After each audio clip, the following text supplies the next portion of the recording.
बात करेंगे सोने चांदी में आई भारी गिरावट की। सवाल, क्या अब खरीदना सही रहेगा या फिर थोड़ा और रुक जाए। नमस्कार, मैं हूं आपके साथ सृष्टि शेखर पांडे और आप देख रहे हैं न्यूज़ 18 का डिजिटल प्लेटफॉर्म। तो देखिए, बीते एक हफ्ते से सराफा बाजार औंधे मुंह गिर गया है। रिकॉर्ड हाई बनाने के बाद चांदी की कीमत लगभग अब आधी हो गई है। सोना भी 23% से ज़्यादा टूट चुका है और एक्सपर्ट्स ने अभी एकमुश्त खरीदारी से बचने और बाजार के स्थिर होने का इंतजार करने की सलाह दी है। बीते कुछ दिनों से सबकी जुबान पर बस एक ही सवाल है कि क्या आप सोना चांदी खरीदने का सही वक्त है या फिर थोड़ा और रुक जाएं या फिर जो पुराना सोना रखा है उसे बेचकर निकाल लिया जाए।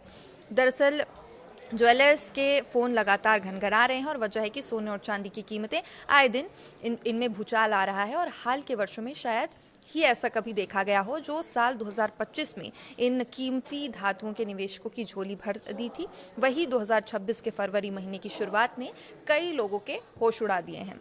अब सोने ने पिछले साल 70% और चांदी ने तो हैरान करते हुए 170% का रिटर्न दिया था, लेकिन जनवरी के खत्म होते और फरवरी के पहले हफ्ते में बाजी पूरी तरीके से पलट गई।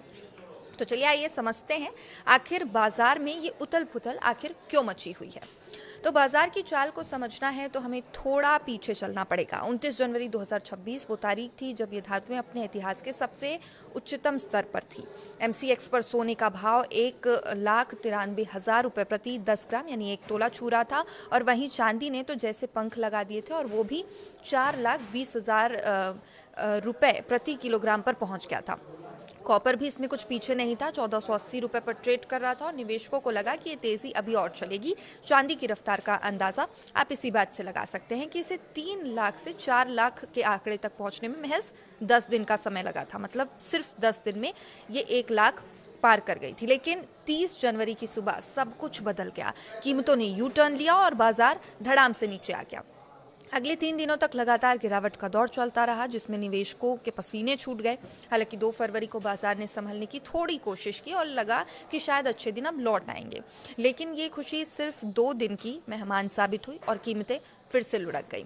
अब आंकड़ों पर अगर गौर करें तो पिछले 8 दिनों की कहानी काफ़ी डरावनी है। 29 जनवरी के शिखर से अगर तुलना करें तो सोने और चांदी की चमक फीकी पड़ चुकी है। महज एक हफ्ते से थोड़े ज़्यादा समय में सोना 1,93,000 के स्तर से गिरकर 1,40,000 रुपये के आसपास आ गया है और चांदी की हालत तो और भी खस्ता हो गई है। 4,20,000 से गिर के 2,25,000 रुपये में आ गई है और यानी चांदी की जो कीमत है वो लगभग आधी हो गई है। शुक्रवार को जब बाजार बंद हुआ था तो सोना 1,55,000 रुपये और चांदी 2,49,000 रुपये पर थी। और अगर प्रतिशत में देखें तो इन 8 दिनों के भीतर लगभग सोना 23% टूटा है और चांदी 46% की भारी गिरावट इसमें भी दर्ज की गई है। कॉपर ने भी इसी तरह निराश किया और इसमें करीब 18% की कमी आई है। जिन लोगों ने शिखर पर खरीदारी की थी उनके पोर्टफोलियो को थोड़ा बड़ा झटका लगा है। अब इसके पीछे 2 मेन रीजंस माने जा रहे हैं।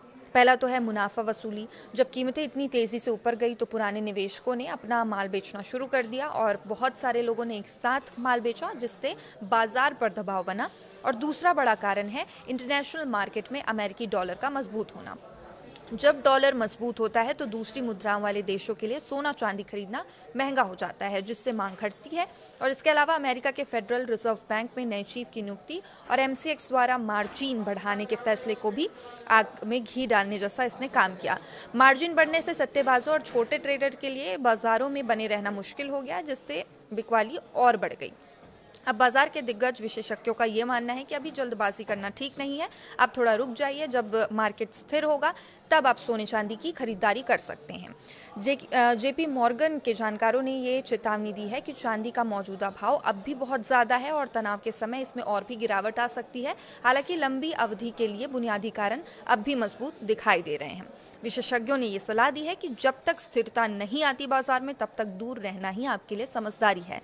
अगर आप निवेश करना चाहते हैं तो एक साथ सारा पैसा लगाने के बजाय थोड़ा थोड़ा यानी किश्तों में निवेश करें और ये तरीका आपको बाजार के उतार चढ़ाव के जोखिम से काफ़ी हद तक बचा सकता है।